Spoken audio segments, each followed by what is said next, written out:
nobody did anything like go to see them, find out what's happening. Nobody did anything. They just announced they're going to double down and build more in Mexico. We want them to stay here. We want them in this country. Now, you heard about Nabisco. Nabisco's leaving Chicago. They're moving to Mexico. You heard about many, many, many companies. They're moving. Recently, Carrier Air Conditioner, we won't buy Carriers anymore, folks. They announced that they're leaving the United States. They fired 1,400 people, a lot of people. They've been there for a long time. They're moving to Mexico. So here's what we do. Should I tell you what we do? Are you ready? My wife and my daughter always say, darling and dad, please be more presidential, but I want to make this call myself. If I'm president, we call up Carrier. Can you imagine I'm calling up air conditioning companies? That's okay, though, right? Who the hell cares? We say, listen, I hope you enjoy your new plant. I'm sure it's going to be beautiful, wonderful place, a little bit hot, but that's okay. But just so you understand, you let go of 1,400 and even 1,750 from what I hear. Great, great people. And they're right now unemployed in the United States as you make your air conditioners. So here's what's going to happen, folks, because the politicians cannot figure it out. They'll never figure it out. And beside that, they're paid off with campaign contributions. So even if they do figure it out, they're not going to do anything about it, okay? So we say, and I say, I hope you enjoy your beautiful new plant in Mexico, but every single time you make an air conditioning unit and you send it across our now very, very powerful and strong border, you're going to pay a 35% tax on that unit, okay? 35%.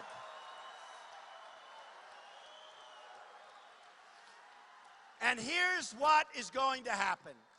If it's not me, if it's somebody else, or how about Hillary? How bad is Hillary? How bad?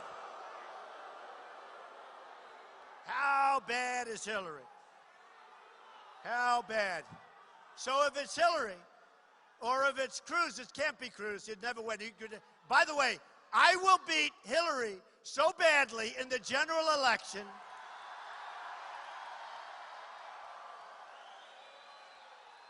You heard the other day, members of her team were caught saying the one person she doesn't want to run against is Trump. Believe me, it will be fun. It will be fun. And we haven't started on her yet. The only time I really started on her was 2 months ago. And believe me, her and Bill had a bad evening. Believe me. Believe me, that was a bad evening. But I haven't started it. If it's Hillary, I don't know that it's going to be Hillary. Maybe something's going to happen. Maybe she's not going to be allowed to run. Maybe she'll be defeated. I don't know what's going on. But with the email scandal, maybe something's going to happen. So here's what's going to happen. So if it's Hillary, or if it's Cruz, or if it's anybody, any politician, they will call their lobbyist who has like Cruz written on his forehead. It's like emblazoned onto his forehead. It'll say, Cruz, I can take care of anything. That's the lobbyist. They'll see Cruz, they'll see Hillary, they'll see whoever it might be, any politician. They'll say, you can't do that. They gave you millions of dollars when you ran for president. They gave you millions of dollars when you ran for Senate. These are good people. You can't do it. But see, here's the deal. I don't get money from anybody, so I self-fund, so I can do what's right for you. I'm going to do what's right for you. So with Carrier, as an example, and I could use Ford, or I could use hundreds and hundreds of, I tell Carrier that. They will call me back, and they'll put a little pressure, but it's no pressure. No pressure works on me. Pressure doesn't work on me. But I'll tell you what they're going to do is I will say, no, you don't understand. It's a 35% tax. They're going to say, Mr. President, we've decided not to leave the United States. That's what it is. So simple. It is so simple. So here's what's happening. You know, I've been a pretty good prognostic. I have a lot of fans here. We've been fans together, friends together. And they've known me for a long time. And you know, a poll came out today that's through the roof. My standing in New York. You know what makes me happiest? when the people that know me best, and boy, do you know me well. Oh.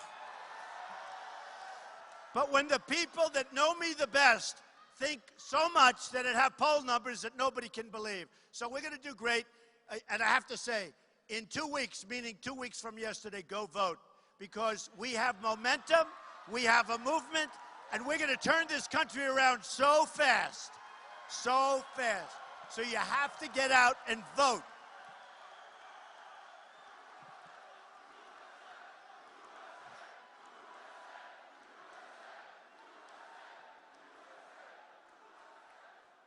So, I've been calling a lot of shots right. I wrote a book in 2000, and in 2000 I talked about Osama bin Laden.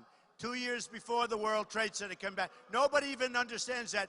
Every once in a while, one of these political pundits will say, that's amazing. Trump was talking about him before he knocked down the World Trade Center.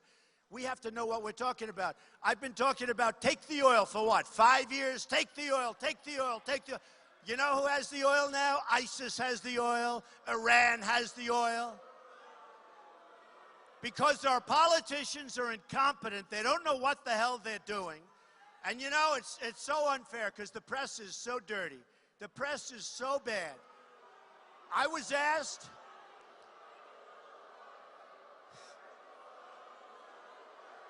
they're terrible. Look at them. They are terrible.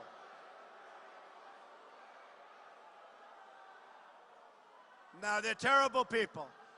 And by the way, we have 15,000 people. We have another 5,000 outside. They're never going to show it. They're never going to show it.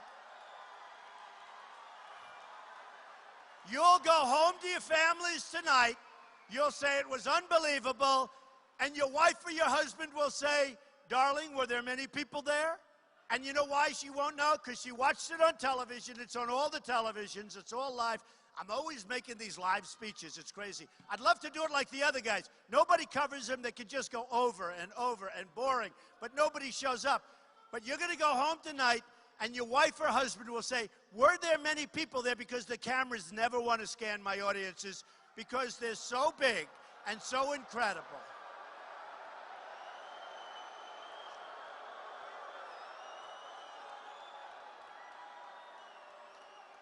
And by the way, we have so many people. I want to thank, before I read the snake, I want to thank your police and your chief. He was here. I want to thank Big Joe from Nassau. You know Big Joe, right? Where is Joe? Where is he? He's around here. I want to thank Steve, right, from Suffolk. I want to thank all of the incredible politicians we have. We have half of the world is here tonight, but I want to thank all of the political leaders. We have the greatest leaders. We have the greatest leaders in New York State. We have leaders that say, we're not going to put up with this stuff any longer, and that's what they're saying, folks. So I just want to thank them for being here. So I've called a lot of shots, and I've gotten credit pretty much for calling a lot of shots. I have an instinct, and I do have a good instinct for it. And we have a thing called the migration. Now, we have illegal immigrants pouring into our country. We don't know what's happening. That'll stop.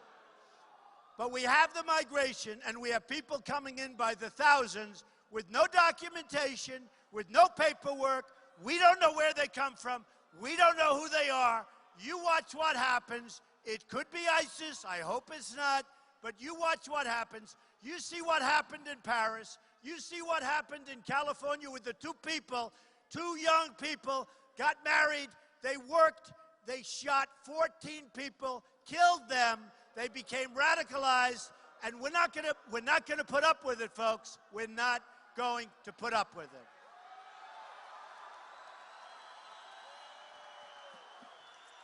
So,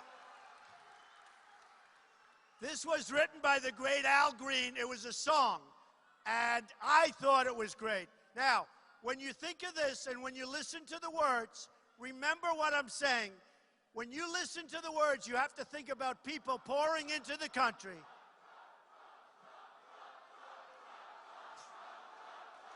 Thank you. That's all right. You know, out of 17,000 people, I think we have one. That'll be headlines tomorrow. Okay, that's all right. That's all right. Forget him. You can't hear him anyway. Forget him. That's okay, folks. Forget it. Don't worry about it. There, that's all right. Ready? Are we ready? Or do you want to let him go a little further?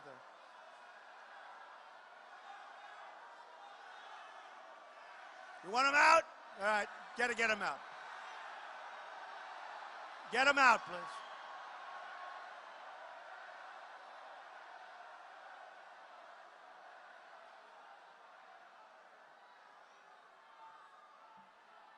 All right. Get him out. Don't hurt the person. Don't hurt the person. Do not hurt the person.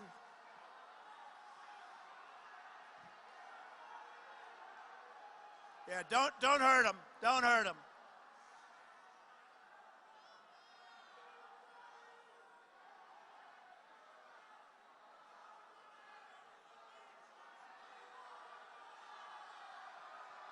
Is the Trump rally the greatest? Is it the greatest?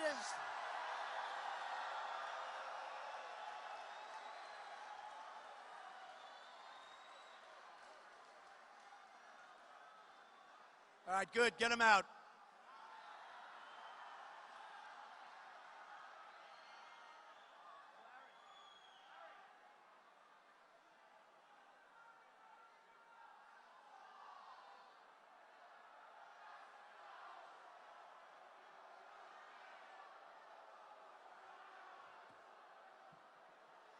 All right, get them out. Thank you. All right, they're gone. You know what it is? I'll tell you. And be very gentle, very, very gentle. Say, you know, I've done it all ways. When I'm like this, they say Trump is getting weaker. When I'm tough, they say he's too tough. You can't win. You can't win. Okay. Okay, let's go. Are you ready? You ready? So here's the story. You think of this in terms of the people coming into the country, especially coming in from Syria. We don't know where they are. We don't know who they are. We don't know how they're getting in. They're all over the place. Believe me, it's going to be a problem. You think of this, all right? This is called the snake. On her way to work one morning, down the path along the lake, a tender-hearted woman saw a poor, half-frozen snake. His pretty-colored skin had been all frosted with the dew. "Oh, well," she cried, "I'll take you in, and I'll take care of you." "Take me in, oh tender woman. Take me in, for heaven's sake. Take me in, oh tender woman," sighed the broken snake. She wrapped him up all cozy in a curvature of silk, and then laid him by the fireside with some honey and some milk. Now she hurried home from work that night. As soon as she arrived, she found that pretty snake she'd taken in finally had been revived. "Take me in, O tender woman, take me in for heaven's sake. Take me in, O tender woman," sighed the broken snake. Now she clutched him to her bosom. "You're so beautiful," she cried. "But if I hadn't brought you in by now, heavens, you might have died." Now she stroked his pretty skin, and then she kissed him and held him tight. But instead of saying thank you, that snake gave her a vicious bite. "Take me in, O tender woman, take me in for heaven's sake. Take me in, O tender woman," sighed the broken snake. "I saved you," cried the woman, "and you've bit me, heavens why? You know your bite is poisonous, and now I'm going to die." "Oh, shut up, silly woman," said the reptile with a grin. "You damn well knew I was a snake before you took me in." Believe me, folks. Believe me. Believe me. Now, we all understand